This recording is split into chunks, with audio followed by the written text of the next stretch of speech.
Fala galera, bom dia, boa tarde, boa noite, vai depender do horário que você está acompanhando aqui o nosso canal Viajantes da Real. Sou o Fernando Freitas, junto comigo aqui está o Marconi Gomes, o nosso viajeiro aqui, host e dono aqui do nosso canal Viajantes da Real. Pessoal, como a gente está nesse projeto que começou ali há algumas semanas, fazendo podcast, fazendo entrevista, trazendo a galera que é referência em motociclismo, em aventura, para a gente entrevistar, trocar uma ideia, conhecer as histórias.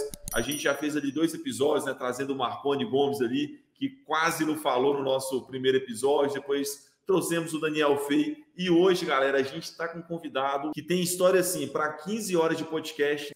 Então, pessoal, esse podcast aqui, ele é muito especial, um cara que viajou muito, tem muita história para contar. Eu vou chamar o Marconi aqui para apresentar o nosso amigo e falar um pouco aí sobre como que vai ser esse programa, esse episódio 3 do podcast Viajantes da Real. Fala aí, Marconi. E aí, Nando, e aí, pessoal? Bom, hoje é um dia especial, sem dúvida. Nós vamos trazer aqui um dos caras, como o Nando disse, referência no motociclismo, longas viagens, enfim. Tem muitas histórias, mais de 25 publicações de matérias sobre viagens em diversas revistas. Então, é um cara, assim, que me influenciou muito no começo. É um dos caras que eu acredito que me deu uma moral assim para começar, me fez acreditar que dava para ir longe. Então, para mim, esse podcast é como se fosse um presente.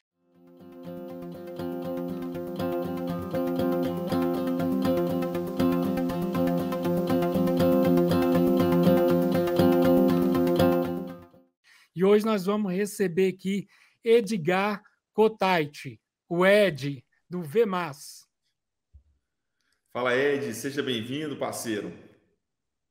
Obrigado, Nando, Marconi, grande Marconi, amigo querido já de grandes tempos, hein? É um prazer estar aqui com... Faz tempo, hein, Marconi? Faz tempo, cara. Eu lembro que eu vi os seus relatos de viagem no Tornadeiros. Eu acredito que em 2006. E aí eu via os seus relatos assim. Eu lembro que você escreve muito bem. Eu lia os seus relatos. Era como se eu estivesse lendo um livro. Eu ia imaginando, vendo as fotos e lendo os seus relatos. Para mim, aquilo ali foi um grande começo. E já de antemão, obrigado por compartilhar essas histórias com a gente. Ok, o Marconi.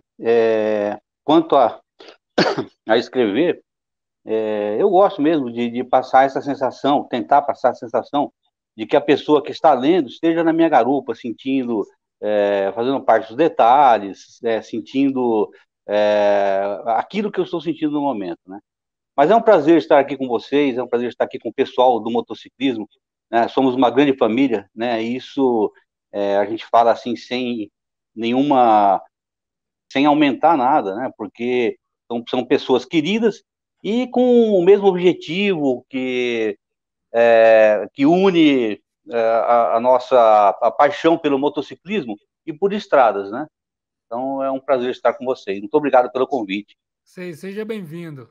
Eu gostaria também de aproveitar e agradecer muito a vocês por terem me colocado após o Daniel Fei Abreu, né, a entrevista dele, né, porque, por um motivo, né, que o cara é feio pra caramba, quem vem depois, ninguém nem vai perceber isso, né, que é o meu caso.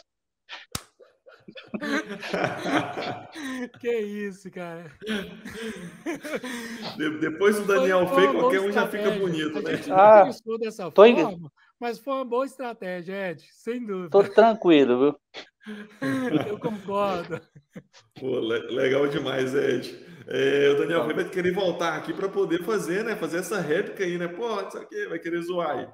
Ô, Ed, aproveita aí, cara, que você falou num ponto muito importante sobre a família do motociclismo, sobre essa galera que se encontra, se junta, a galera que é unida e tudo mais. E o Marconi sempre falou muito comigo, com a nossa turma, sobre viajar de moto e sobre um canal, né, um site, né, um grupo de motociclistas que a galera troca ideia, a galera se anima, a galera dá dicas e tudo mais, que era o VMAS, tá?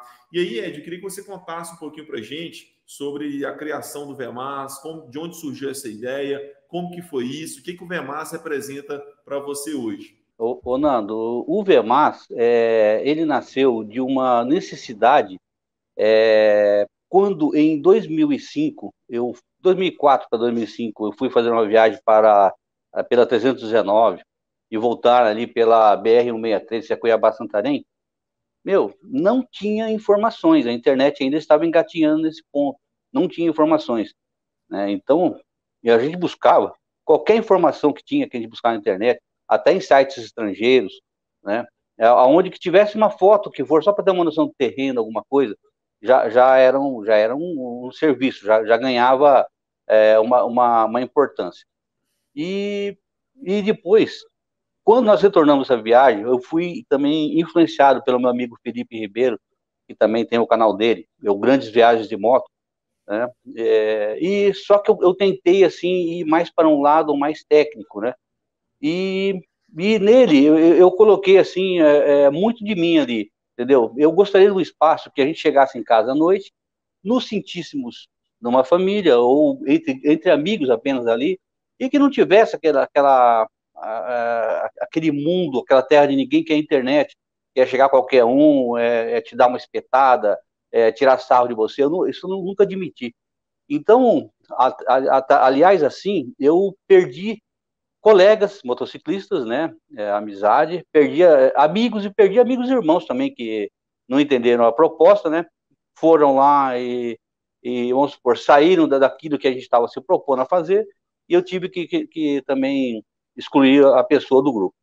Então, esse é o VMAS, né, que a gente vai lá, busca. Para nós, não tem uma pergunta ridícula. Se a pessoa entende, sabe a resposta e quer responder, ela responde, senão fica quieto. Não tem que chegar o dono da verdade ou chegar lá humilhando ninguém. Essa é a proposta do VMAS. Cara, muito legal. Porque eu lembro do VMAS na época do Orkut ainda. Então era bem antes do Facebook. Então era um espaço, assim. Eu conheci o Ed, né? Só para deixar inteirado aqui, eu conheci o Ed na época do Tornadeiros, que era um fórum na internet. E aí eu vi os relatos do Ed nessa viagem da Transamazônica. E aí, mais para frente um pouco, não me lembro quanto tempo, eu encontrei o grupo VMAS no Orkut e entrei. Aí eu fui ver relatos do Ed lá também. Então era muito dividido, assim, tinha as categorias certinhos de cada tópico, de cada tipo de viagem. Então aí eu vi os relatos do Ed. E aí que eu conectei que, esse cara que está aqui no Ed, aqui no Orkut, nessa comunidade, criou essa comunidade, é aquele cara que eu lia os relatos lá nos Tornadeiros. Lá eu era o Fredo, né? Era o nome que Isso. me sobrou.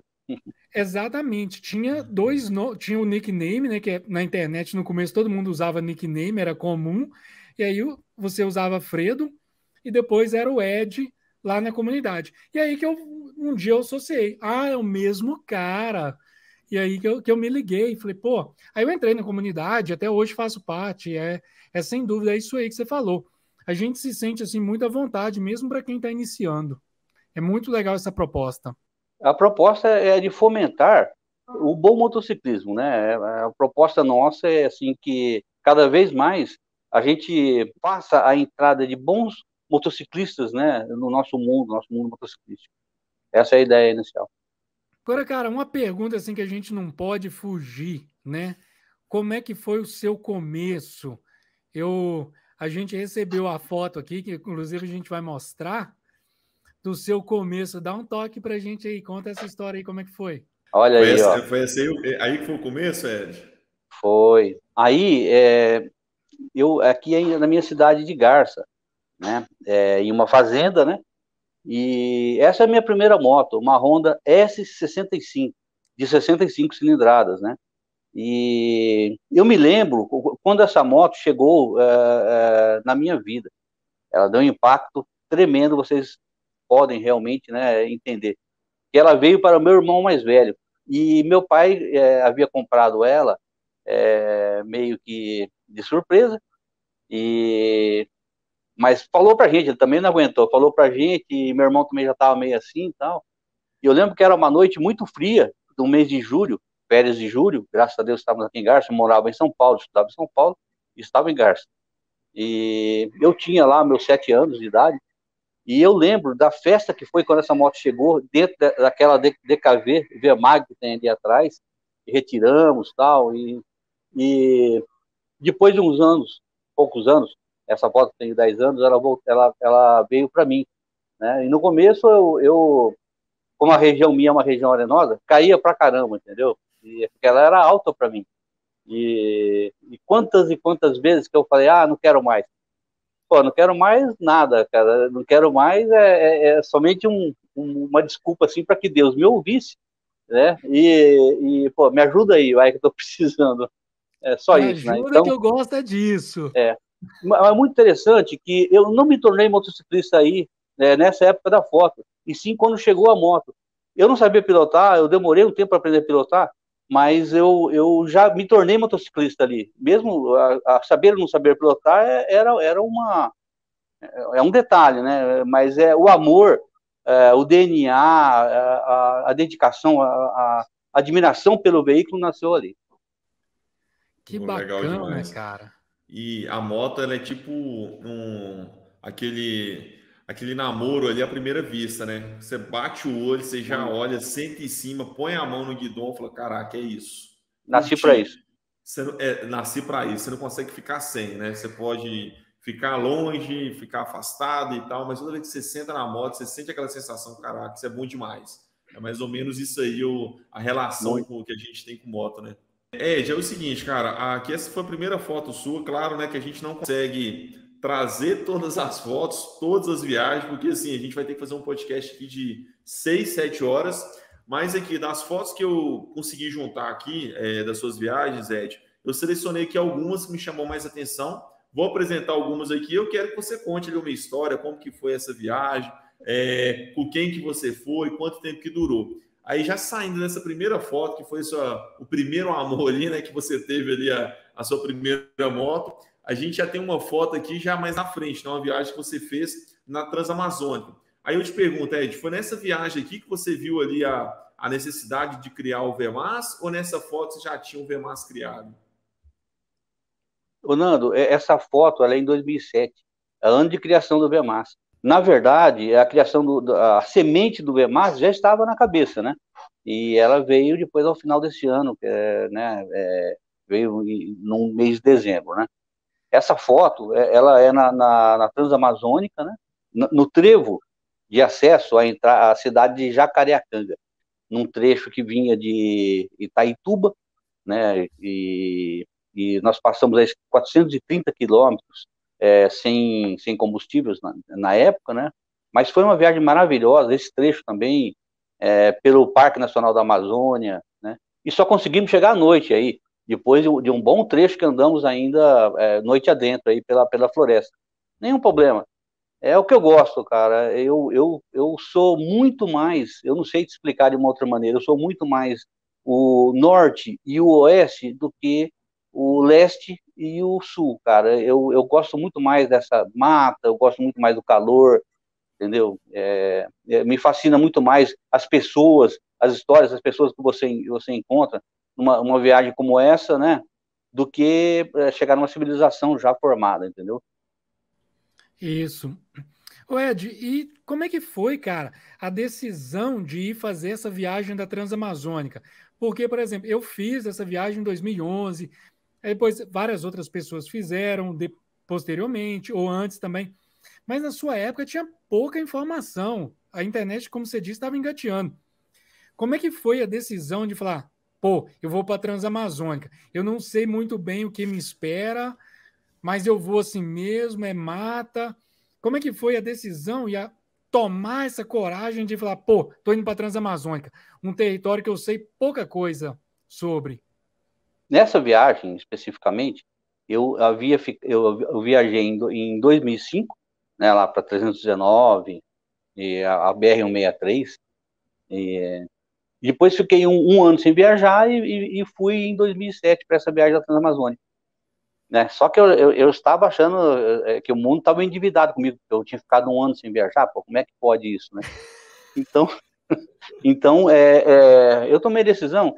E assim, cara, Marconi, eu acho que Deus ajuda, cara. Deus ajuda, sabe? Se você sai para o lugar aí, você não vai morrer e ficar preso lá. Ah, acidentei, vou ficar preso lá. Não, você vai voltar para tua casa, você vai dar um jeito, é um instinto de sobrevivência, você vai dar um jeito de voltar, né? E foi muito fácil, mesmo porque depois que você faz uma viagem, né? Uma viagem grande, né? Tudo muda, porque se eu for comparar as viagens que eu faço já desde essa época aí, na segunda, até hoje especificamente, nossa, a quantidade de bagagem diminui assombrosamente, né? A experiência, o saber se virar, né? Tudo muda, né? E essa viagem foi muito fácil, pois pegar, traçamos lá os planos lá de quilometragem, quanto tempo, tá, vamos nos encontrar ali e tal, porque eu viajei com 3 pessoas, né?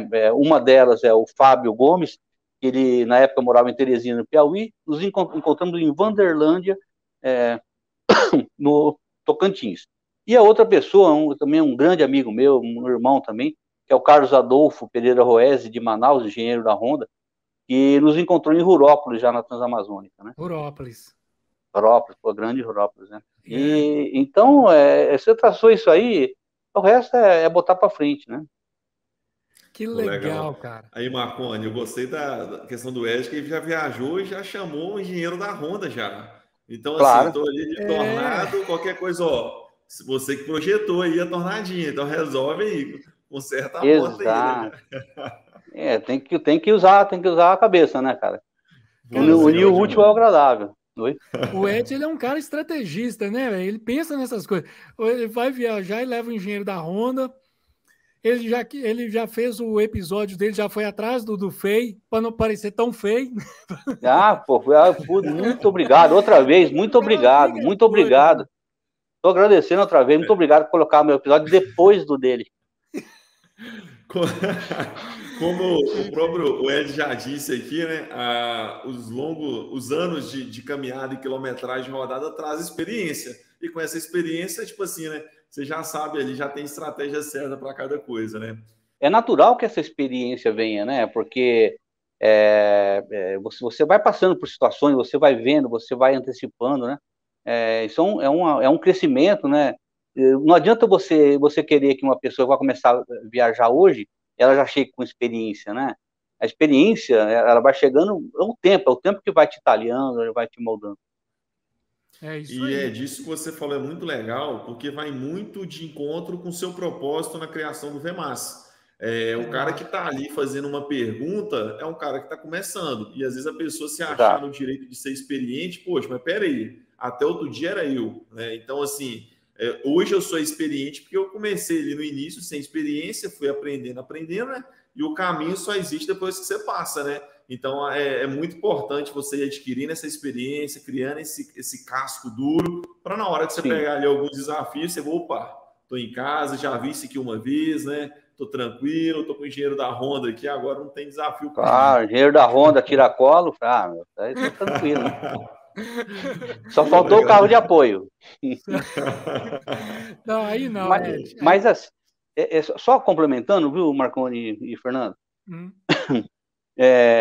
Acho que o Marconi vai entender. Eu nunca deixei de responder fartamente qualquer pergunta que tenha me chegado pelas redes sociais, seja ele o Orkut, seja ele o Facebook. Eu não uso Instagram, não me dei bem com o Instagram. Ou WhatsApp, entendeu? Eu nunca deixei de responder, né, com fartura, porque eu gosto também, eu gosto de fazer para a pessoa o que eu gostaria que fizesse comigo. Pô, não me deixa ficar cavando resposta. Você sabe, cara, vai lá e fala, tal. É isso que eu faço. Mesmo que a pessoa já saiba, isso é um detalhe em algumas coisas. Isso. Bacana, cara. Porque eu já te falei isso, Ed, eu senti isso, porque o cara que eu lia os relatos lá no Tornadeiros, depois eu vi lá na comunidade VMAS no Orkut. Aí tipo, eu mandava pergunta, o cara respondia de igual para igual, não tinha aquilo. Aí eu, sabe? E isso foi criando essa amizade. Eu não conheço o Ed pessoalmente até hoje, e a gente já troca ideia na internet há muitos e muitos anos. E com certeza eu já fiz aquelas perguntas que é tido como estúpida ou pergunta idiota, mas o cara me tratou de igual para igual. E eu acho que é isso que a grande coisa, e você coloca isso muito bem aplicado na comunidade, sabe? Igual você falou, dá uma olhada, o que o pessoal está respondendo, se não, só, não responde mal e tal. E o negócio. Hoje a comunidade tem mais de 21 mil membros, se não me engano, não é isso? Acho que está por aí. Sinal que esse trabalho tem sido bem feito. Além das viagens que você faz, você passa isso para outras pessoas, você incentiva outras pessoas a começarem, encoraja outras pessoas a entrar nesse mundo. E isso é uma grande coisa que você faz para o motociclismo. É o que eu quero. Meu maior desejo é que as pessoas entrem e que não tenham que ficar quebrando a cabeça de graça. Se eu posso ajudar em alguma coisa, poxa vida, eu acho que seria até um egoísmo meu se eu segurasse uma informação, ou se eu apontar, não vai lá, que pô, é difícil pra caramba. Não, jamais. Mesmo que seja difícil, pô, é difícil, mas não é impossível. Pô, vai lá, você vai conseguir fazer, vai sofrer um pouco, mas quando você passar aquele trecho, quando você chegar em casa, você vai ter um crescimento pessoal, porque toda viagem é impressionante, você volta sempre um pouco mais seguro de si, um pouco mais confiante, e você volta diferente, você não consegue voltar a mesma pessoa. Né? Legal demais, Ed. E assim, é difícil, mas poxa, é muito mais legal se você tem uma pessoa que já rodou em toda essa estrada de chão, já capinou o mato alto e já te deu ali uma comunidade que é só você entrar, trocar ideia com a galera e já aprender. Então, galera, quem quer começar aí a seguir, trilhar esse caminho de viagem de moto, sentir essa aventura, já segue aí o Marconi, o Ed lá no Facebook, porque o Ed é raiz, tá, galera? Não tem essa bobeirinha de Instagram, não. O cara que é raiz é Facebook, porque o Facebook tomou o lugar do Orkut, né, cara? Que antigamente era Orkut. Oh, né? Que saudade. O Orkut era bom, cara. Eu sinto muita falta do Orkut. Então, pessoal, tá aí. Você não precisa quebrar muito a cabeça, porque você já tem aí um cara que já rodou, já capinou muito mato alto para poder te dar ali algumas informações ali e facilitar o seu caminho. Não vai deixar de ser difícil, mas, pô, com uma dica ou outra, vai ser mais... O caminho vai ser mais fácil. Pode ajudar muito, pode salvar, cara. Uma dica salva. Com certeza. Por que colocaram a foto do Brad Pitt ali que eu não estou entendendo? Pô, rapaz, eu ia falar isso aqui agora. Eu ia falar que Marconi, Brad Pitt tem uma tornado vermelha, te passou aqui, já fez a Transamazônica. Eu até concordo, tá parecendo o Brad Pitt. Depois de entrevistar o Feio, meu amigo. Depois do Feio, obrigado. Mais uma vez, obrigado, gente. Obrigado. Coitado do Feio. O Ed, aqui foi na mesma viagem lá que a foto anterior que a gente mostrou, né? Na Transamazônica, mesmo ano ali, 2009, que você falou 2006? Foi 2007, foi o Nando. 2007. Foi nessa viagem que você sofreu o acidente e machucou o tornozelo? Foi sim, foi para frente do quilômetro 180. Eu teve um pedaço de estrada que eu estava passando, que era aquele mimetismo, né? Que é a sombra com o sol, aquele negócio todo, e eu não vi que haviam duas bacias, né? Não eram buracos, eram bacias. E a primeira, a minha moto desceu e a hora que ela bateu no outro canto de saída da bacia, levantou, já caiu e caiu em outra tal, e aí ela já caiu sambando e eu acabei, por conta do... Não vou culpar, né, mas por conta do alforge, eu acabei, meu pé, a moto deslocou para frente, meu pé ficou entre o motor e o câmbio, né, e o câmbio até entortou e tal. Isso foi faltando mais ou menos 170 quilômetros para chegar em Humaitá, no Amazonas, né, e eu terminei isso aí com uma perna só, tal, né, a estrada estava ruim, não de lama, mas bem irregular, passamos ali pelos pedágios dos índios, tal. E à noite, eu fui no hospital, tal, o médico de Humaitá me falou que seria fratura. Não foi uma luxação bastante forte, né, bem acentuada no tornozelo, inchou pra caramba, tal. Eu não dormi, aquele negócio todo, revirando começo da noite, meio da noite, e de madrugada acordei meus amigos, porque eu precisava falar, cara, eu vou junto, né? Como assim? Eu vou junto. Né, porque eu não queria largar, né? Pelo prazer de estar lá, não é que é machão, é nada, pelo prazer, puta merda, esperamos tanto assim, às vezes para sair numa viagem, vou parar assim, não era isso que eu queria. eu falei, é responsabilidade minha, né? Peguei os remédios e tal. No outro dia cedo, eu subi na minha moto, né? Dei partida e fui levar. Eu estava com o pé engessado. E fui levar a moto no mecânico, que ficava ali a umas 3 quadras ali, e pro cara desentortar o câmbio, né? Que eu estava cambiando com essa parte de dentro do tornozelo, né? E a hora que eu desci da moto, que eu já sentei ali, eu já vi que inchou pra caramba, começou a incomodar, porque não estava cabendo dentro do giz. Aí caiu a ficha, meu. Game over, não vai dar.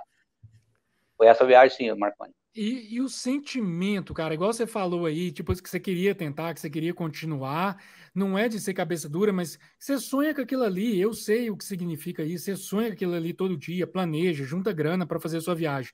E aí você é surpreendido com um final não tão, não esperado, inesperado. E Porque como o é que plano. lidar com essa frustração? Porque nunca aconteceu comigo, mas eu não sei se eu saberia lidar com. Seria O difícil pra Marconi, caramba. lidar e seguir em frente, né? Entender que aquilo foi um É, problema no percurso que dá para a gente contornar, né? Como é que foi isso aí, Ed? Então, na verdade, os planos era chegar ali em Humaitá, né, e subirmos pela 319 e eu estava indo para a Venezuela, na verdade, né? Então, eu ia abandonar tudo aquilo lá, tal. Eu já tinha passado pela 319, mas eu queria outra vez, estava sonhando outra vez os lugares que eu passei, né? Depois, até uma coisa interessante, eu gostaria de comentar sobre a 319. E, e a hora que eu vi que pô, eu estava fora, foi difícil, pessoal. Foi difícil. Eu só não fui mesmo porque o pé inchou pra caramba e começou a pressionar ali dentro do gesso. E para mim estava fraturado, né? Que o médico falou, né? aham. Então eu tive. Mas foi uma sensação de perda, foi uma sensação de que de frustração realmente, né? De estar indo fazer uma coisa que eu gosto e que não consegui, eu tive que abandonar naquele momento. Você voltou de avião, mandou a moto, como é que foi? Eu fui no posto lá de Humaitá, quem é da época lá, eu não sei nem se tem esse posto hoje, da entrada de Humaitá, né? E fiquei esperando algum caminhão lá que estivesse passando por lá, que estivesse indo para o sul, né? Aí arrumamos um lá e eu encarretamos a moto em cima da carga de madeira deles lá, né? O cara era de Sertanópolis, aqui perto de mim, perto que eu falo, Ó, uns legal. 160 quilômetros daqui, e eu vim com ele até Porto Velho, né? Ali pela 319 mesmo. Eu peguei um avião e vim embora. Minha esposa me pegou ali em São Paulo, né? Fiz conexão em Brasília, peguei São Paulo e, enfim, Cara, foi. mas chegou em casa, pouco tempo depois você já pegou a estrada, né? Também. Isso aconteceu lá pelo dia 18 de julho, né? E no dia 2 ou 3 de setembro, não vou lembrar também, de 2007, eu já estava saindo já, né, de viagem novamente, o pé inchando pra caramba, né? Eu vi depois que por radiografias aqui em Santos, onde eu morava, que não era fratura, assim, uma luxação. E eu falei pro pessoal, pra minha família que eu ia, falei, foram todo mundo contra, vai agora outra vez? Eu vou agora. Na mesma moto que você sofreu o acidente, que você teve essa queda lá na Transamazônica, a mesma Ah, tornada. tornadinha, né? Como você É fala, tornadinha. isso, isso. E a esposa, E, Ed? A esposa deixou de boa, porque assim, um mês atrás ela estava indo te buscar lá em São Paulo, você tá com o pé machucado. Aí você chegou e vou sair de moto de novo, foi tranquilo isso aí, cara? olha, ela me apoia bastante, né? E ela sabe que quando eu falo alguma coisa assim, porque eu tô bem, tô me sentindo bem. E essa viagem foi interessante porque foi uma viagem que a mesma tornado, né, a tornadinha, né, como o Marconi falou, né, e aí a viagem foi outra. Eu fui pelo Acre, né, saí lá para Machu Picchu, né, isso foi em 2007 mesmo. Machu Picchu, aí fomos, entramos na Bolívia, e descemos ali, é, Chile, Peru, Chile, Argentina, Paraguai e Foz do Iguaçu. E, e foi isso aí, foi uma batalha porque meu pé inchava a todo momento. Chegou uma hora para cima de Tangará da Serra, que meu pé começou a inchar. A hora que eu acordei de manhã, meu joelho estava inchado, né? Eu falei, meu, não Caramba. vai dar, né? Mas eu falei, eu não posso deixar meu amigo sozinho, né? E aí eu falei, eu vou mostrar para ele. Para mim, eu estava fora também outra vez, né? Vai que piora, né?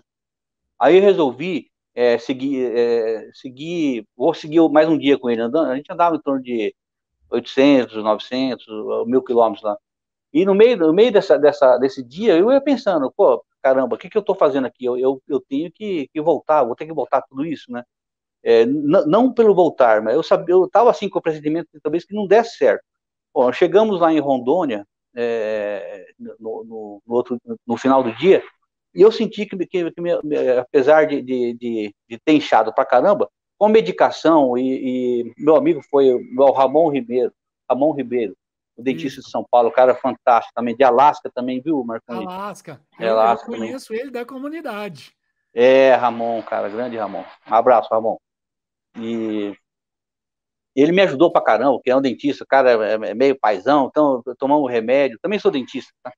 Mas não exerço. Aí, com gelo e tal, chegamos lá, deu aquela animada, fizemos gelo, pegamos o restaurante, fizemos gelo e tal. Aí fomos juntos. Mas foi meio sofrido, porque, pô, pra andar naqueles areiões lá, do Atacama, pra andar em outros lugares que nós andamos ali, foi meio complicado. Mas não interessa, eu estava feliz por fazer aquilo que eu estava fazendo. E quando eu estava no Brasil, voltando para Santos, né, com a tornadinha e tal, quando eu estava perto ali de Mamborê, no Paraná, é que me caiu a ficha. Eu estava voltando para casa. Então, eu não sei até hoje, pessoal, se eu chorei ou se eu dei gargalhada, cara. Eu só gritava, só berrava do meu capacete. Eu consegui, né? Eu tinha conseguido, né? Então, foi uma situação muito legal também. Caramba, Pô, eu fera. imagino, cara. O motociclismo, para quem é apaixonado, né, tem esse poder, né, cara? Faz homem velho chorar. Pô, Ei, o cara fica parecendo louco, gritando perto de uma placa. O povo passa assim e fala: Que isso, cara? Esse cara é louco. verdade, é louco. Passa Verdade. nessa placa todo dia. Nunca fiquei emocionado desse jeito. Esse cara é pirado. Ô, Nando, Ô, ah, eu queria te fazer uma pergunta, cara. E aí, e a pode Ana fazer. Clara aí? E a companheira nova, Ana Clara aí?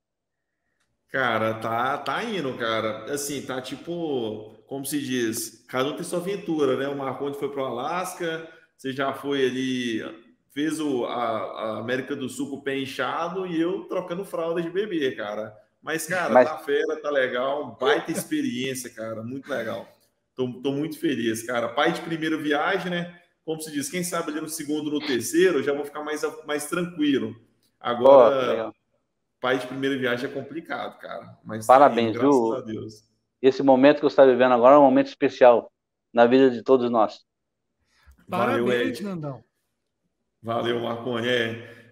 Hoje ela tá aí com 11 dias de vida, muita alegria, mudou muita rotina lá de casa, mas graças a Deus, cara, tá indo bem. Bem-vinda, Ana E Clara, bem-vinda, muito bem-vinda. valeu, Seja obrigado. bem-vinda. Futuramente vou mostrar para ela esse episódio aí. Um beijão, Ana Clara. Isso.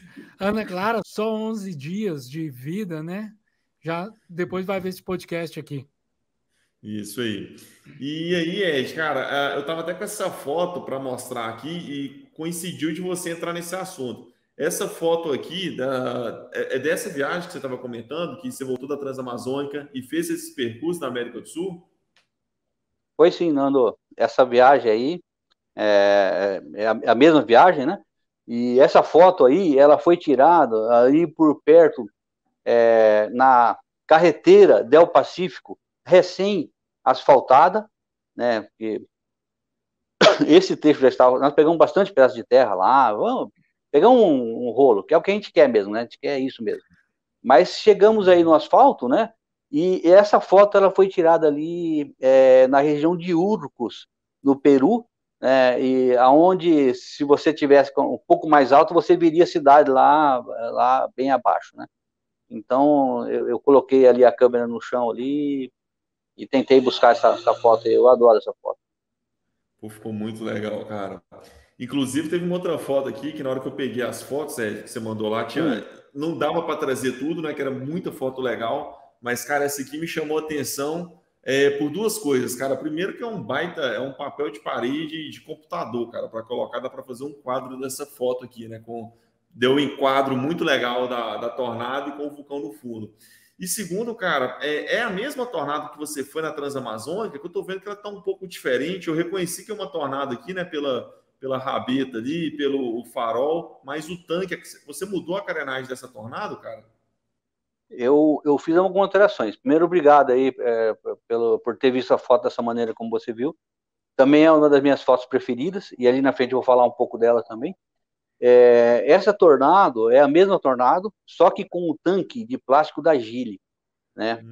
É um tanque de 14 litros e meio, né? Por isso que foi colocado, né? É um tanque que eu já tinha, e se quem observar alguma outra foto aí vai perceber que quando eu fui para a BR-319 eu também estávamos em 4 Tornados, as 4 com o mesmo tanque, com a mesma configuração. É a mesma Tornado. Essa foto, ela é muito legal, cara. Ela é uma foto muito representativa. Eu não sei, eu acho bela, eu acho, né? Essa é a opinião pessoal minha.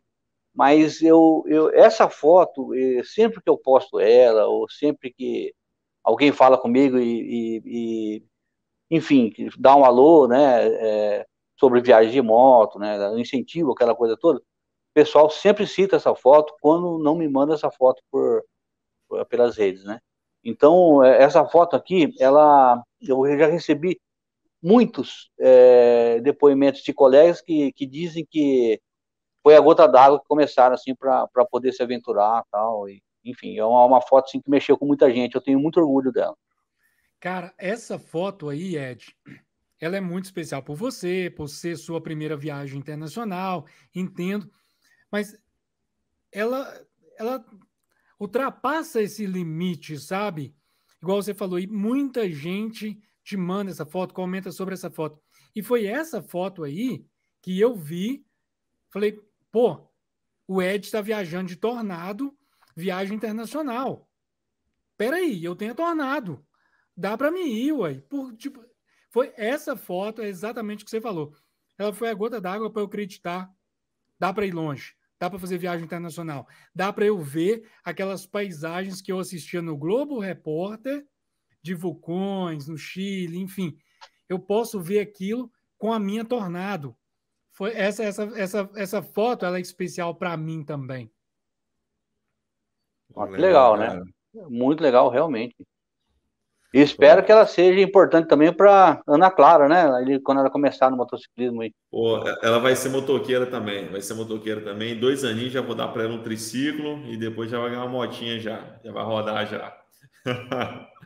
Ô Ed, você tinha falado, quando a gente estava finalizando ali o assunto da questão da Estrada Real, você falou que ia contar ali um caso sobre a BR-319, cara. Você ia contar alguma história para a gente.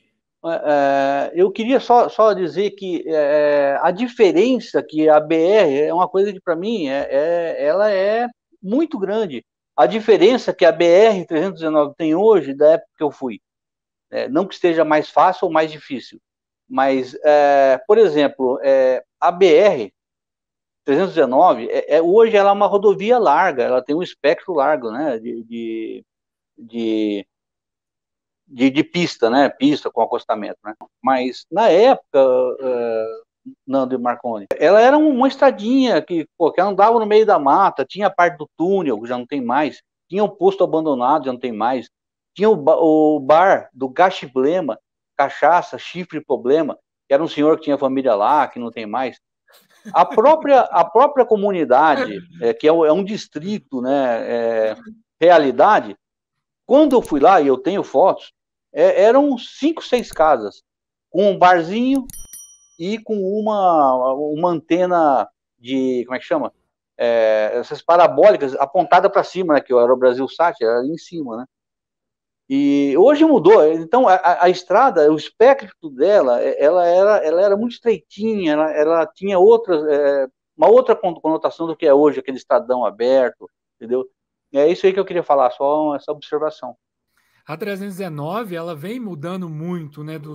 Tanto a Transamazônica também, vem mudando muito ao longo dos anos, né? E nessa época aí era outra história e também não tinha, como você já disse, não tinha tanto acesso à internet igual a gente tem hoje. Então o cara mergulhava num escuro mesmo, numa aventura que ele não sabia o que esperava. Ô Marconi, pra você ter uma noção, cara, você chegava, saía de Humaitá, não tinha nada no entroncamento da Transamazônica 319, ia para Realidade. Chegava lá, você não passava por nada. Aí você ia para Manaus. Você tinha os catarinos, que eu até mandei uma revista minha falando deles, né, 2 horas que eu estava falando deles, né, e acho que foi em 2007, do lançamento da Lander, né, tem essa reportagem. E mais para frente iria ter ali o Rio Novo, que talvez você achasse gasolina, e depois só no Igapoaçu. Hoje, cara, eu vejo os relatos dos nossos amigos andando lá, desenvolveu, cara, porque, para começar, que Realidade é uma cidade, já é um distrito, né, de Humaitá, na verdade, ela tem uma estrutura com borracharia, 1 ou 2 postos, parece, hotel, desenvolveu aquilo lá, né, da maneira, vamos dizer, lá do Velho Oeste, né, mas desenvolveu, né. E durante o caminho, você tem o bar de não sei quem, você tem o restaurante do Gaúcho, você tem não sei o que lá que você pode arrumar e tal. Né? Então, houve uma mudança muito grande. Na minha época era seco, era aqui, ali, pô, chegava lá, entendeu? E a gente não tinha GPS na época, enfim. Cara, e foi essa viagem que rendeu o prêmio de uma moto 0 km? Foi sim, eu participei de um concurso de viagens de moto pela revista Motociclismo, não foi pela 2 horas ou pela Moto de Vento. Uhum. Se não me engano, é Oswaldo da revista Motociclismo. Você tá sentado? Eu falei, não, mas pode falar. Você ganhou a Twister 0 km. Pô, aí eu chorei até, cara. Virou viagem, né? Virou viagem essa moto. Ela foi usada como viagem. Eu não fiquei com ela, não peguei ela.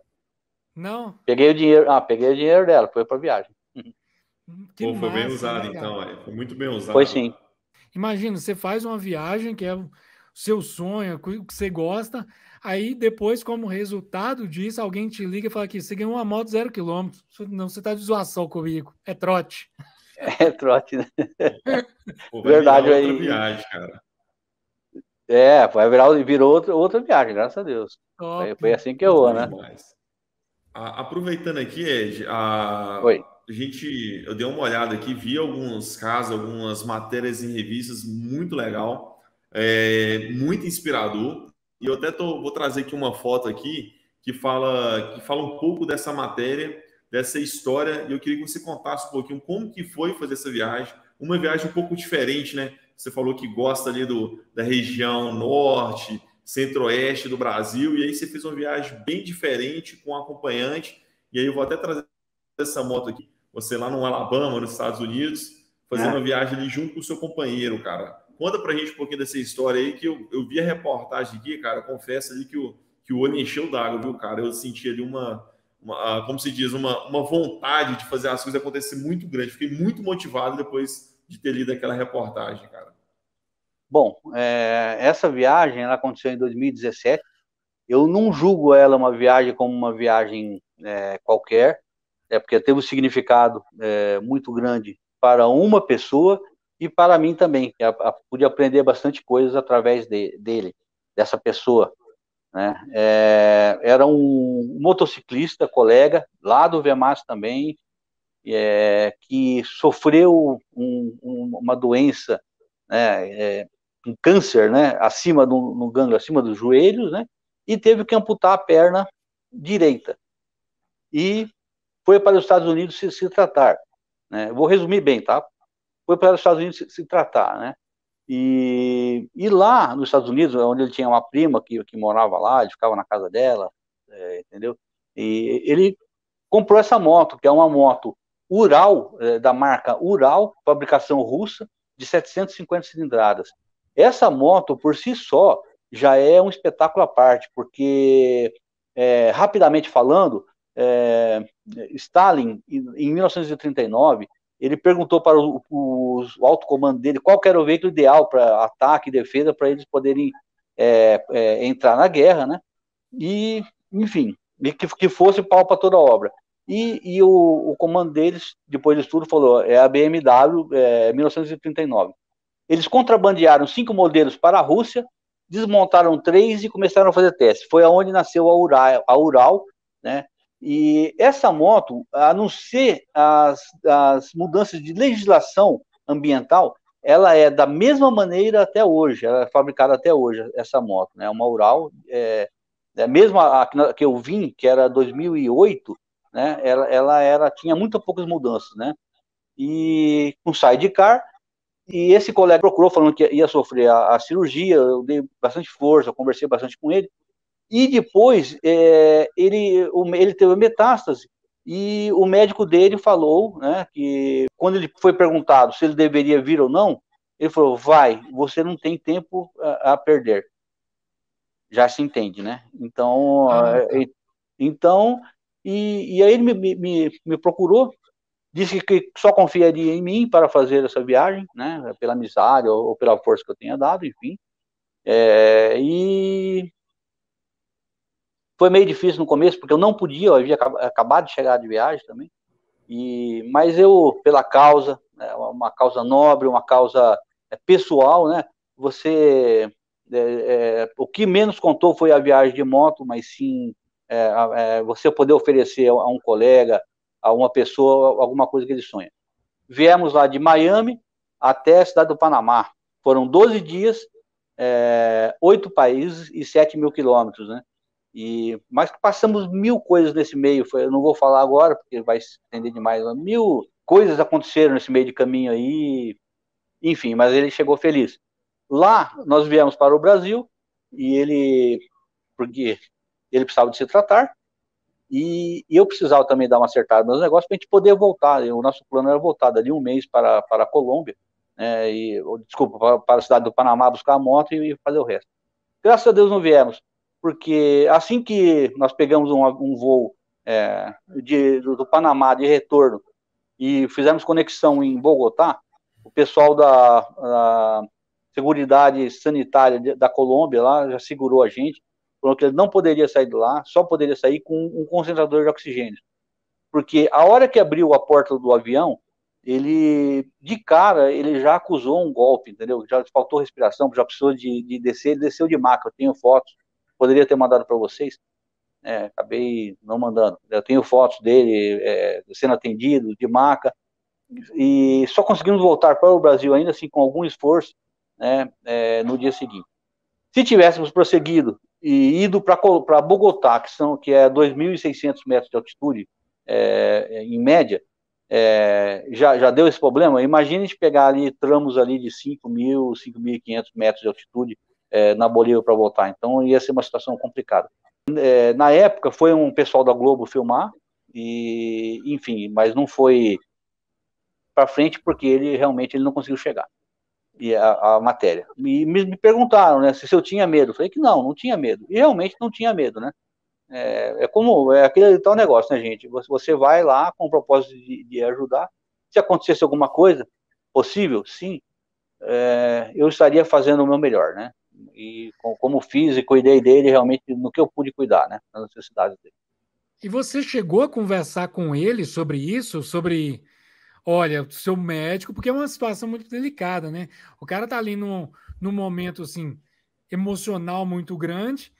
O médico falou que ele tinha pouco tempo de vida. Ele quer realizar o sonho dele, que é ir dos Estados Unidos ao Brasil de moto. E aí chega com essa proposta para você. E aí você chegou a conversar com ele sobre isso, de falar, olha, e se vier a acontecer durante a nossa viagem? Chegou a conversar com ele sobre isso ou ele sempre foi de boa e falou, vamos embora? Ele também era um aventureiro, né? Ele fazia parapente, ele também é louco, nesses loucos que tem na vida aí em Governador dos Valadares, né? Que pula de parapente, tem os caras, né? Sabe como é que é, né, Marconi? De vez em quando pendura nas árvores, em Valadares. Esse tipo, louco. Então é um cara assim, bem aventureiro, né?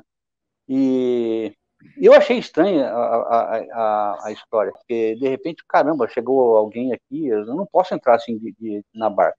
Conversamos várias noites possíveis, porque foi bem em cima. Ele me falou isso aí no finalzinho de abril, e nós saímos dia 25 de maio de 2017. Quer dizer, e nesse meio tempo negociando se eu ia conseguir vir ou não, né? Então, teve essa questão. E chegou uma hora, eu falei, caramba, né, o negócio do médico, e sua família está sabendo? Sim, e está me apoiando. Eu contei isso, que ele era aventureiro, por causa da família. Eu falei, mas eu tenho o telefone de alguém que eu posso falar? Tenho o telefone da minha mãe, eu posso falar com ela? Pode. Cara, eu liguei para a dona Cíntia, uma pessoa espetacular, minha amiga até hoje, conversamos com alguma frequência, e ela falou para mim, não, a família está apoiando, sabe que isso é importante para ele, que ele vai ser feliz assim, e nós estamos apoiando. Então, para mim, foi aquele sinal verde. Não conversei com ele de acontecer alguma coisa no meio do caminho, porque se acontecesse alguma coisa, a gente estaria perto, no máximo, de 500 quilômetros de um hospital decente, né, vamos dizer. Então, eu não tive medo, eu não tive problema nenhum de aceitar, né? Que legal, cara. Eu admiro muito a sua coragem por todas as viagens, mas assim, a sua coragem de enfrentar essa empreitada especificamente, né? Foi uma causa muito nobre, assim, emocionante uma viagem dessa, sem dúvida. Eu tenho certeza que muita gente faria, né? A gente que tivesse um amor ao próximo. E o que eu pude fazer para facilitar para ele, eu fiz, né? A viagem dele não tinha uma perna, né? Locomoção. Ele, apesar de ter uma perna mecânica durante o dia. Ed, eu achei um ponto de inspiração muito grande, não só a questão de ajudar o próximo e querer proporcionar esse momento de aventura, de alívio, né, de fraternidade para uma pessoa que está passando por uma barra, mas também do cara também, do Paulo também, falar, poxa, podia estar ali, né, entrar no quarto do seu hospital, ficar ali, né, lamuriando, perguntando Deus, porque eu... Aí eu falei, não, cara, aconteceu comigo? Beleza. Vou rodar então. Vou aproveitar muito meus últimos momentos de vida e aproveitou para caramba. E às vezes tem gente que tem 70, 80, 90 anos que não fez metade do que vocês Exato. fizeram numa baita viagem dessa, cara. Então, assim, isso que eu achei assim, sensacional, cara. Que a limitação dele, como se diz, não estava numa questão física ou da perna dele. Então, muitas das nossas limitações estão na nossa cabeça. Então, cara, foi uma baita inspiração. Achei fera a reportagem, cara. Gostei demais. Nandão, muito obrigado aí aliás, pelo lado dele. E eu vou te falar uma coisa, o cara era aventureiro, e nessa viagem toda, eu nunca vi dele uma atitude de coitadinho. Nunca. Eu tô tão cansado. Não. Puxa vida, pega ali para mim. Nunca vi nele uma atitude de coitadinho. Foi leão, cara. Foi leão. E imagina para mim estar vendo aquilo lá ao vivo, né? E procurando fazer a minha parte, mas também aprendendo, né? Eu também aprendendo. Então, ele nunca teve esse lado de falar ou reclamar de alguma coisa.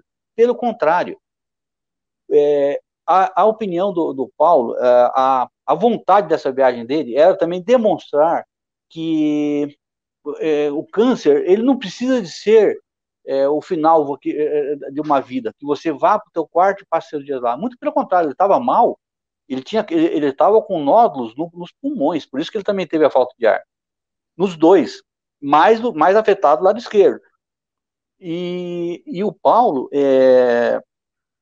ele queria mostrar às pessoas que não é porque você está com uma doença ruim, ou difícil, ou mesmo terminal, como era o caso dele, que você tenha que se aceitar o seu quarto ou ficar ali. Vai desfrutar a tua vida enquanto você pode. Essa era a mensagem principal dele. A ponto de quantas vezes, por exemplo, na fronteira México com Guatemala, tinha uma mulher lá e ela era benzedeira. Então, ela também não tinha uma perna, ela era sofrida e tal. Cara, ele tratava essas pessoas com um carinho, entendeu? Com uma admiração, porque as pessoas estavam lá, querendo ou não, estavam lá brigando também. A mensagem dele era essa, cara. Vai viver, tem vida, tem. Vai viver, cara. Não se submeta às vontades de um lado ruim seu, de um ego, ou de um pensamento ruim seu que você fez naquele momento. E você se caia, né? Cara, Cara. é incrível, porque essa questão dele mostrar isso, né? É o seguinte, todos nós vamos partir dessa para uma melhor. O dia que nós Claro. vamos morrer, nós não sabemos. Mas todos nós vamos, essa é a certeza que nós temos. Então, o cara, ele tinha alguém que falou para ele, ó, você tem os seus últimos dias. Vai agora, porque você não tem mais tempo. Mas nós aqui também não sabemos quanto tempo mais nós temos. E muitas vezes deixamos de aproveitar, deixamos de viver nossa vida, sem saber que pode ser amanhã. Teve uma coisa também, foi muito, muito interessante. Quem viaja sabe que para você entrar no Paraguai sem documentação, lá é difícil, é impossível. Você ir para Bolívia, não é porque é país, né, pobre ou fraco ou que não tem alguma expressão. E aconteceu que avisaram para nós, a aduana ficaria a 60 quilômetros à frente de Matamoros. E nesse meio de caminho, nós sofremos uma chegada lá de um cara que chegou, começou a sambar com o carro na minha frente, do meu lado, na verdade. E aquela Ural, ela não tem destreza que você, aquele jogo de cintura que você consiga. Não tem aquela agilidade. E eu falei, o que está acontecendo? Ali eu deixei de acreditar, honestamente, que dois corpos não ocupam o mesmo lugar. Não é assim, não é bem assim. Ali ocupou. Ele veio muito perto, cara. E a hora que ele passou, eu não sabia se era alguém bêbado, eu não sabia se era alguém drogado, eu não sabia se era uma pessoa que não sabia dirigir, não tinha habilidade, que era uma curva. De repente, a hora que o cara me passou, eu vi que eram dois jovens de cabelo comprido, sabe, dando gargalhada. E era um carro, assim, tipo essas Export, só que lá mexicano. E aí, veio cair a ficha que aquela região que nós estávamos passando era uma das regiões mais violentas do México. Isso explicava por que havia aquele senho fechado, aquele clima pesado. Então, quando nós chegamos ali na aduana, e o guarda falou, não é aqui, vocês têm que voltar os 60 quilômetros aí para fazer lá em Matamoros. Mas aí, como é que eu ia fazer? Primeiro lugar, entrei no México ilegal. Tá. Aí, como é que eu vou voltar para os Estados Unidos ilegal? Entendeu? Então, não tinha como. E pelo próprio susto que nós passamos lá, nós resolvemos, então, seguir em frente. O guarda falou, não, pode ir assim, que no caso aí, o pessoal, eles vão entender que a gente estava com a moto adesivada, que era um projeto um internacional para o câncer e tal. Meu Deus, cara, chegamos lá na fronteira, para passar para Guatemala, é longa a história. Não vou falar toda. É longa a história. Mas eu dei o coração ali, cara. E ali a experiência e a humildade, ela agiu muito, cara. Primeiro porque, eu ia lá na fronteira da Guatemala, né? Me falaram que não tinha jeito. Aí me mandaram voltar para a aduana mexicana. Cara, na aduana mexicana o cara já cresceu o olho, falou, dólar, né? E a gente tinha conseguido passar por um caminhozinho que a gente tinha dado $50 uma pessoa e passamos, achamos que já teria resolvido boa parte dos problemas. E não conseguimos entrar na Guatemala. Cara, chegamos lá na aduana mexicana, os caras quase soltaram o rojão lá. Não, pega a moto, traz a moto pra cá agora. Eu falei, vixe, Maria, vai ser um problema. Aí, no último, cara, aos 49 do segundo tempo, eu disse que eu gostaria de falar com o oficial maior lá da aduana guatemalteca. Me levaram no senhor lá, ele falou, não é possível, tal, né? Mas por que vocês estão fazendo aqui? Isso porque, olha, senhor, meu amigo está descapacitado, está com câncer em estado muito avançado, né? E é descapacitado, ele não tinha uma perna, ele não estaria aqui conosco, se o senhor quiser descer para conhecer. Ele começou a perguntar da viagem, falei, opa, tá dando frutos aí, né? Foi isso aí mesmo, cara. E aí chegou até uma hora que ele chegou, bem-vindos a Guatemala. Liberou para nós. Liberou, depois ficamos lá mais umas 2 horas fazendo documentação e viemos embora. E passamos outra dessa na Nicarágua também, que Honduras, Nicarágua, que ali, cara, eu fiquei até preso, juro por Deus, dentro de um quartinho lá com os oficiais, 2 oficiais lá da Nicarágua lá. Deu trabalho essa também, viu, cara, pra passar, viu? É aquele tal negócio, né? É aquele joguinho de cintura, né, Marconi? Você sabe como é que funciona, joguinho de cintura, simpatia, né? Cara, Humildade. Fronteira é um negócio assim, sério. Pode, para dar pau na sua viagem é fácil. Então tem muita. Às vezes a gente acha que o pessoal, todo mundo gosta de brincar, todo mundo gosta desse jeito. Não, chega na seriedade, troca ideia, fala o que você está fazendo ali. Não dá uma de avançar com quem você não conhece, porque às vezes o cara pode embirrar com você ali, pegou um pontinho, e esse caso seu aí, como você entrou no México sem dar na entrada lá, você não tinha um documento de entrada, todos os países, você precisa da entrada e depois você precisa da saída. Exato. Não é isso? Quando você chega lá para dar saída, os caras falam, e aí, cadê a sua documentação da entrada? Então, essa viagem sua para dar pau aí, ela era muito fácil, porque você não tinha documentação da entrada, né? E essa falta da passagem pelo México deu problema lá na aduana da Nicarágua também, mas é outra história. E a América Central, minha amiga, ela é um caso à parte. As fronteiras são Ela um caso à parte. É um podcast só para a América Central. É verdade, cara, é verdade.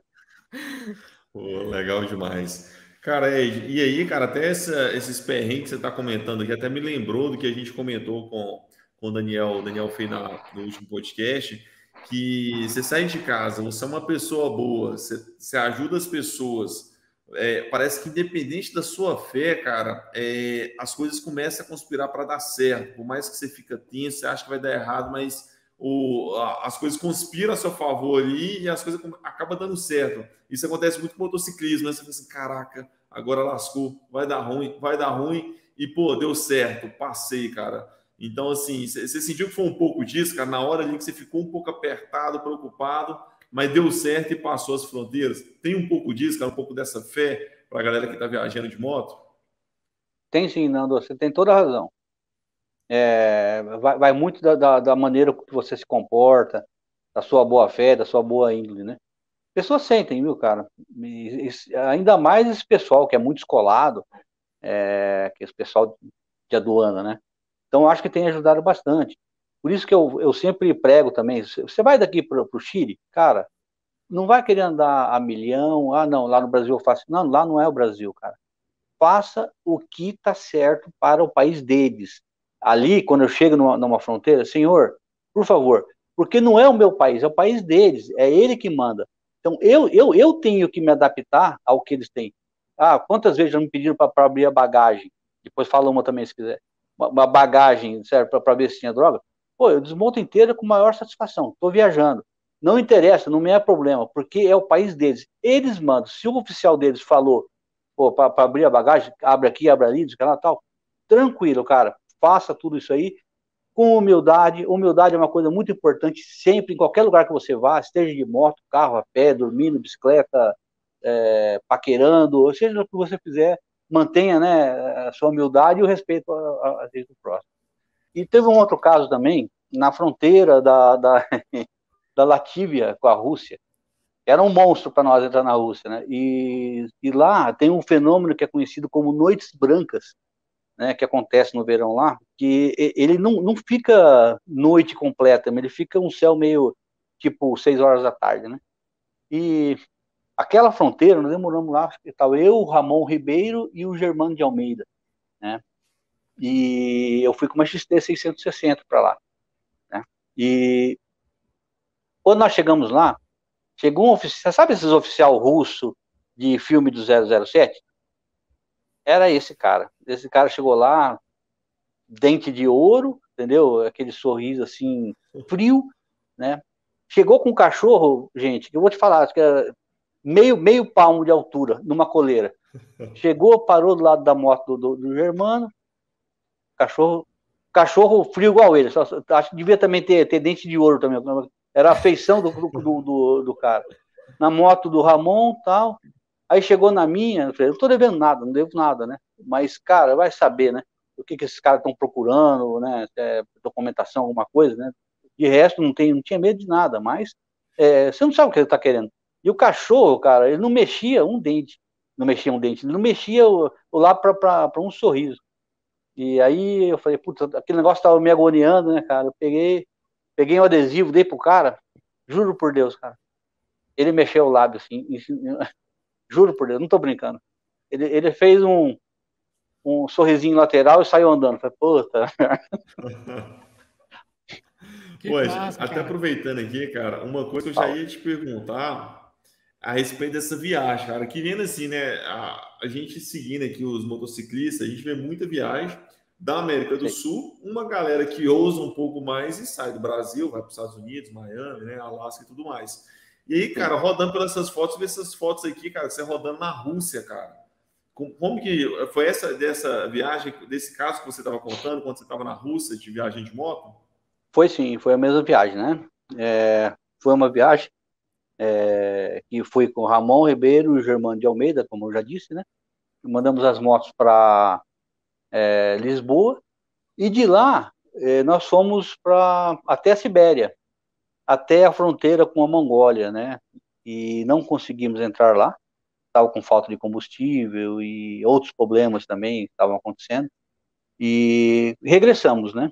Então essa placa que você está falando aí, quem conseguir ver aí, está escrito Moskva ou Mokba, né? Que Moscou. era Moscou, né? Isso aí a gente estava aí e E foi cortou os interessante. países tudo da Europa ali, Portugal, Espanha, França, foi cortando tudo ali. Nós saímos de Portugal, fomos lá ali por Fátima, entramos na Espanha, fomos ali visitar uma cidade que era domínio romano há 1.300 anos atrás, que é Ciudad Rodrigo, não sabíamos nem da existência dela, nos avisaram lá, né? Então, enfim. Aí fomos para Andorra, França, Mônaco, né? Graças a Deus, né? É um sonho antigo. O Ei, Marconi, cara, falou que você rodou de moto na pista de Mônaco, cara, a pista mais emblemática do automobilismo, que é a Fórmula 1, que eu também sou fã de F1, cara. E Mônaco, para quem acompanha a Fórmula 1, tá certo que a gente não tem mais aquele tesão da época do Senna, né? Faltando o brasileiro, mas a gente acompanha a Fórmula 1. E pelo Mônaco, cara, é um esporte. circuito. Mônaco é um circuito que você não pode perder, cara. Mônaco é tipo tradição. Todo ano você tem que acompanhar Mônaco, cara. E o Marconi falou que você rodou de moto, cara, no circuito de Mônaco, cara. Como é que foi isso aí, cara? Como é que você conseguiu permissão para isso? Não, não tem permissão. É uma rua, cara, comum, aberta ao público. É o trecho de rua, uma pista de rua, realmente, né? E é a minha primeira vez na Europa também. E também fui descobrindo as coisas. Quando estávamos na Espanha, nós tivemos aí a opção de ir ou para a Suíça, e doeu não ir, porque eu sempre quis conhecer também, acho maravilhoso, país maravilhoso, com paisagens, e eu imagino a felicidade do povo também, pelo menos a imagem que me passa. E ou Mônaco. Aí foi Mônaco, não tem como, né? Chegamos lá é, por ruas sinuosas, chegamos de cara com o Cassino de Mônaco, que é o cassino que é lá que tem as curvas do cassino lá. Chegamos de cara lá, cara, um lugar maravilhoso, os mais lindos que eu vi na minha vida. Esse lugar, porque ele tinha as bandeiras vermelhas, aquela suntuosidade toda, né, do país. E depois de lá, paramos nossa moto, esqueci o nome das curvas, tá? Pra você ter uma noção, eu tô nervoso. Mas ali perto da curva do Cassino de Mônaco. E dali, nós nós fizemos 2 vezes ali o circuito, andei ali por dentro de Mônaco, e foi muito especial. Foi essa ida que eu estive lá, ela foi após 7, 8 dias que havia tido um GP, então estavam desmontando toda a estrutura do GP de Mônaco, e foi o ano, não sei se vocês vão se lembrar, em que o Massa bateu dentro do túnel de Mônaco, Túnel. né? Então tinha a Lembro. marca dos pneus lá do carro dele lá, tal. E muito legal, também eu adoro essas coisas, né? Pô, um dos lugares top do mundo, pô, claro que é.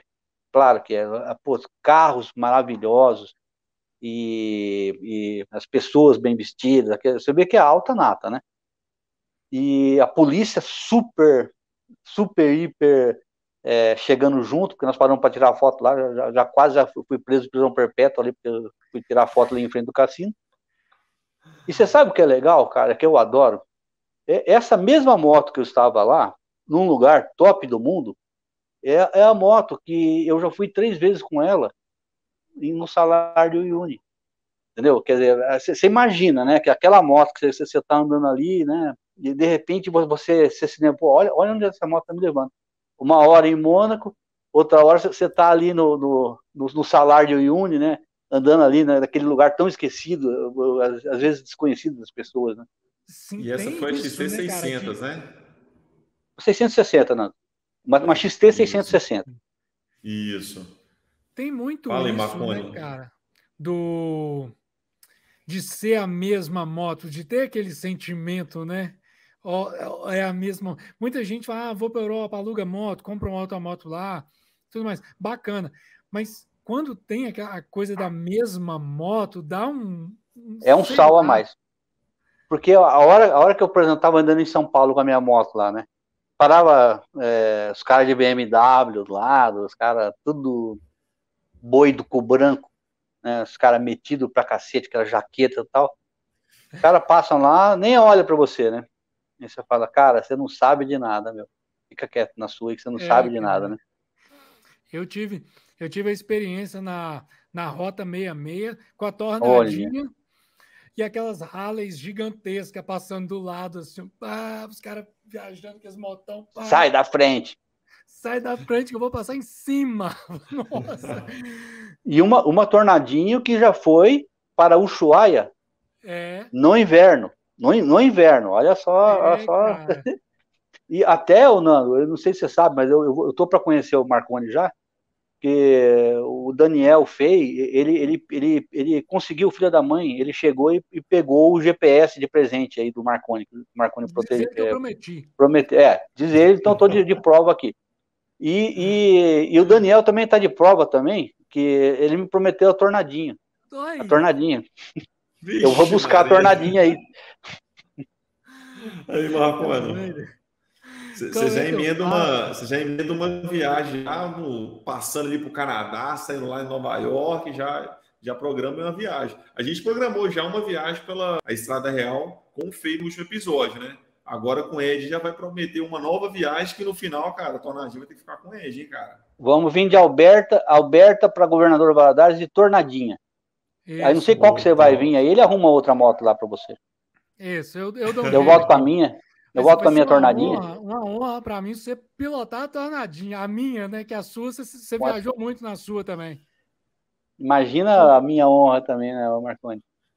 Top. Valeu, Ed, cara. aproveitando aqui, cara, que você falou, Sim. a gente falou da XT, dessa emoção de você rodar num trecho, rodar no outro, e com a sua moto e acumular histórias e lembranças com a sua moto, né? E aí, no momento, você estava.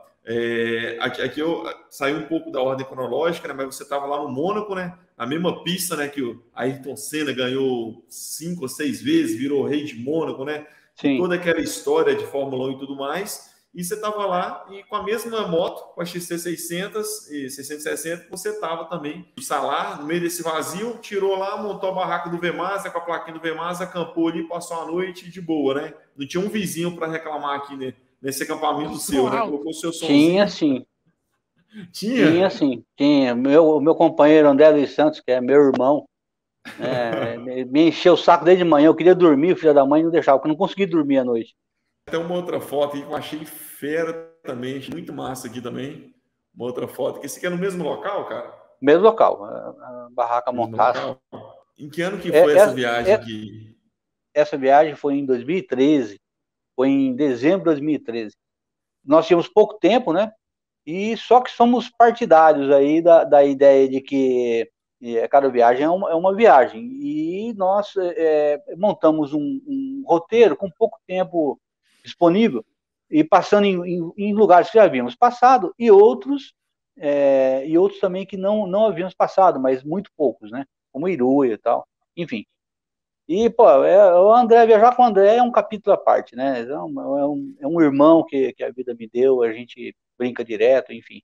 É um cara muito, muito alto astral e um cara leal, que eu acho, gente, desculpa até cortando um pouquinho, quanto a companheiro de viagem, cara, uma das qualidades mais desejadas, se não for a mais, se chama lealdade. Lealdade é aquele cara que está com você a qualquer momento, para qualquer coisa, né? E você está com ele também. Isso é uma coisa que faz a diferença. Aí nós fomos para algumas cidades, tal, e fomos para o Uyuni. Pô, chuva pra caramba, cara. Estrada, aquela ainda de Tupiza, que até o Uyuni, passando por Atocha, foi um festival ali, porque barro pra caramba, não era asfaltada, né? E chegamos ali a 30 quilômetros de Uyuni, tinha uma passagem, na verdade, é uma ponte submersa. O volume de água estava tão grande por causa das chuvas, né? E ali um deserto, né? E ninguém passava, ônibus passava, carro não passava. E o relógio nervoso, né? O relógio querendo andar mais do que devia, né? E aí nós tivemos que tomar uma posição. Entramos na água lá, medimos lá a profundidade, e fizemos lá um roteirinho ali imaginário ali por dentro da água, até sair pelo outro lado. Foi o que fizemos ali, né? Entramos ali contra a correnteza ali, entendeu? E fugindo ali na parte onde tinha uma areia depositada, né? E onde tinha um chão um pouco mais firme, e saímos do outro lado, aí de repente o pessoal começou a seguir também, e passar com veículos maiores, 4x4, enfim, caminhão, ônibus, enfim.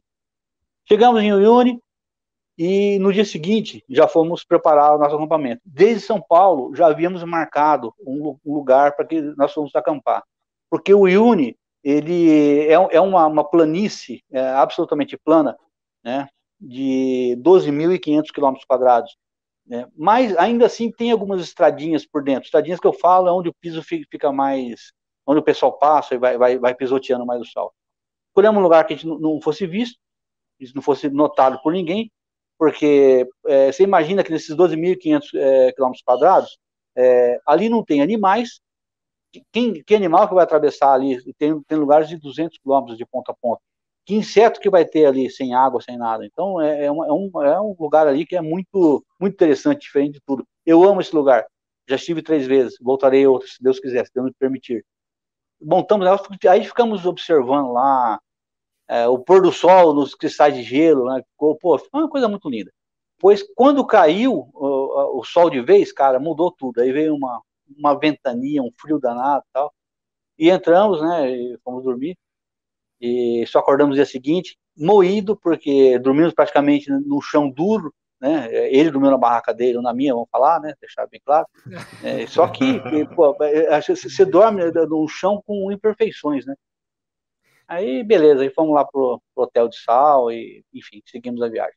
Isso foi há 2 dias, 2 ou 3 dias do Natal, e pegamos neve lá na Pacheta, pegamos neve lá, nós fomos depois ali pela Eduardo Avaroa, nós fomos lá para São Pedro de Atacama também, pegamos neve lá na Pacheta, pegamos a estrada com neve lá no Passo de Rama, aí. Caramba, esse trecho ali do Salá para a reserva Eduardo Avaroa é um trechão assim complicado de rodar, né? Ele é bastante complicado. Eu já tive a oportunidade de passar 2 vezes lá, né? A primeira, até que mais ou menos e tal. Essa segunda, que foi essa aí, meu Deus do céu, cara, aquela costela de vaca estavam terríveis, cara. Muito cansativo, foi muito cansativo. Nós dormimos num hotel que fica no meio ali, fica na Laguna Hedionda, né? E depois de lá seguimos para a segunda etapa, né? Mas vou te falar, só que chegamos no asfalto lá, tava quase pedindo em casamento o asfalto lá. Saímos aos pés do, saímos aos pés do vulcão de Cancabur, né? E depois fomos lá para São Pedro, passamos a noite de Natal lá, era no dia 24, né? Passamos a noite de Natal lá, e no dia 25 viemos embora.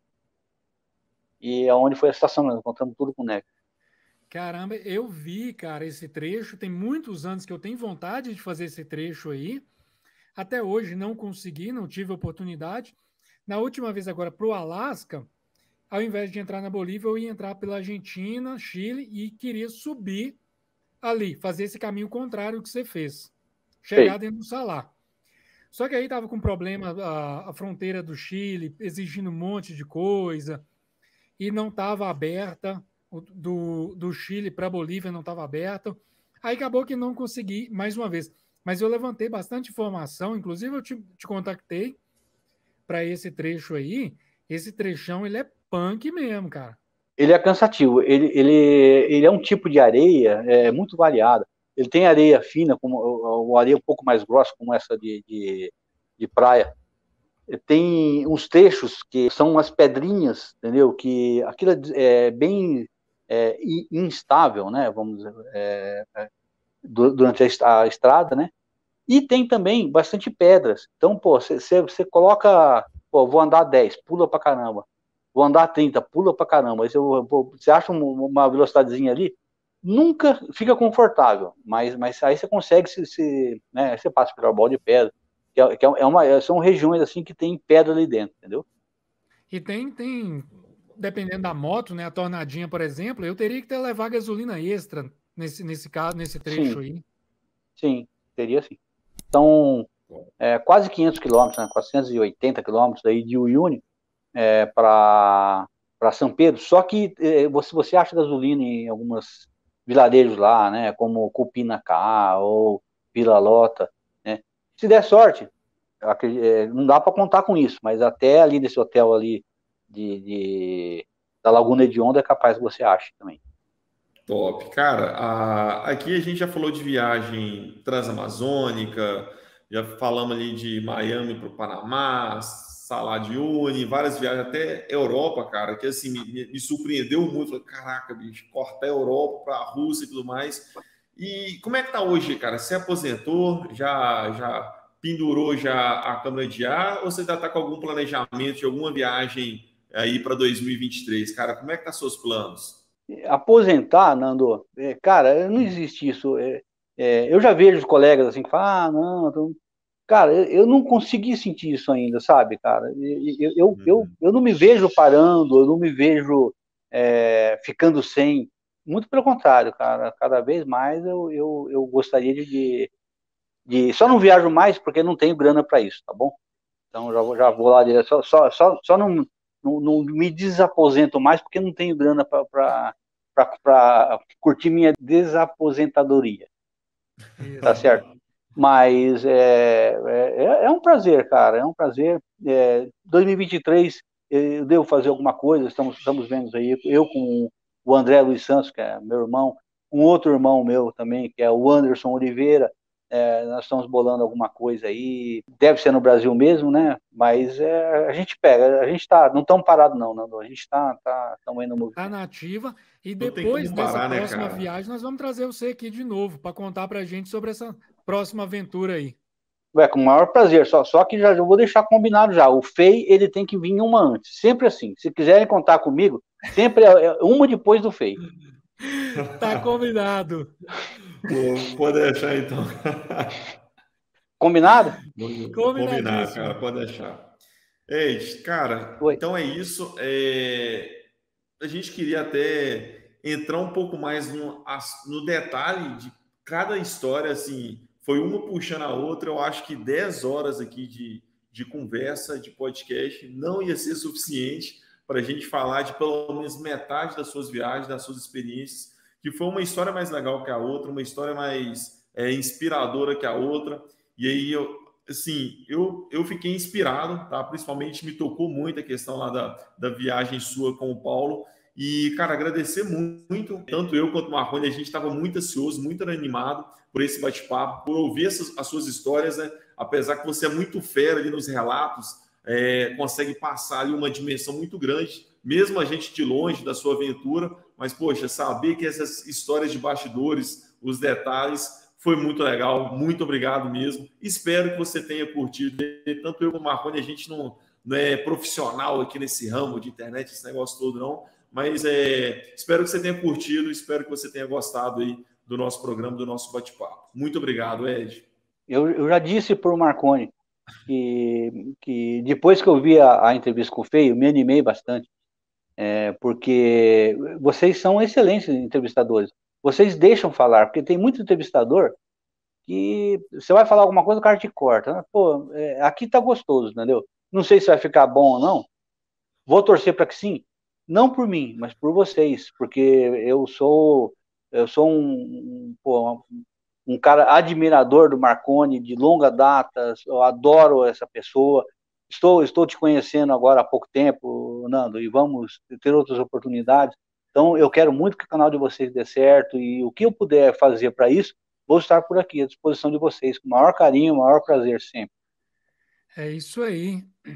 Cara, muito obrigado, Ed. Muito obrigado mesmo. é um presente para mim, cara, poder bater esse papo com você aqui. Aquele cara que eu via os relatos lá em 2006 e eu jamais iria imaginar que isso ia me influenciar ao ponto de chegar no dia de hoje e estar aqui batendo um papo diretamente com você. E ó, que a admiração é recíproca, viu, Marconi, né? No caso aí do motociclismo, porque você, se eu pude ajudar alguma coisa, um empurrãozinho, ou como eu sempre falo para você, a gente sempre dá risada, Marconi, jogar gasolina no fogo é fácil, né? Cara, mas o que você se transformou, para mim é um orgulho. Eu sei que tem muita coisa que vai vir por aí também, e compartilhamos, né? Aí já vou envolver o Nando também. Compartilhamos da mesma paixão, o mesmo DNA. Não somos irmãos, mas nós somos o mesmo DNA, mesma paixão pelo motociclismo, o mesmo respeito e a mesma empolgação pelo motociclismo. Eu que agradeço estar aqui com vocês. Muito obrigado por vocês me aturarem aí. Não, que legal, cara. A gente, como o Nando já falou, né? Você tem assim, assunto, a gente teria assunto para bater papo aqui por horas e horas e horas. É porque o programa ele tem que ser limitado, mas sem dúvida já fica o convite para você outras vezes e depois dessa próxima sua aventura aí, em 2023.